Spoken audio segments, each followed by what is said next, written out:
তো দেখো আমি হচ্ছে এখানে একটু আলু গ্রেট করে নিয়েছি, আলুটা একটু লাল হয়ে গেছে। তো এটা এই আলু দুটো গ্রেট করে নিয়েছি, এটা বেসন আছে, আর এখানে আছে পোস্ত।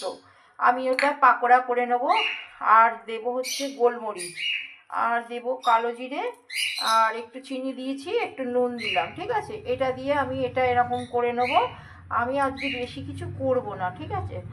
আর এখানে হচ্ছে লঙ্কাটা ভেজে নিয়েছি, এটাকে একটু করে নেবো, ওই লঙ্কা ভাজা তেল দিয়ে মেখে নেব।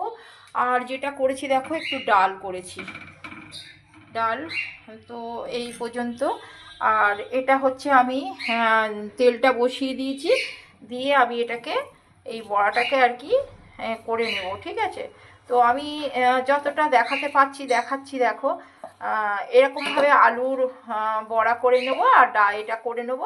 এই পর্যন্ত। আমি কিন্তু আজকে বেশি কিছু করব না, এটাকে ভালো করে একটু মেখে নিলে পরে সুন্দর, মানে এই বড়াটা মানে সত্যি কথা বলতে খুবই ভালো লাগে। তো আমি এরমভাবে করে নেবো, আর আজকে বিশেষ কিছু কিন্তু করব না, ঠিক আছে।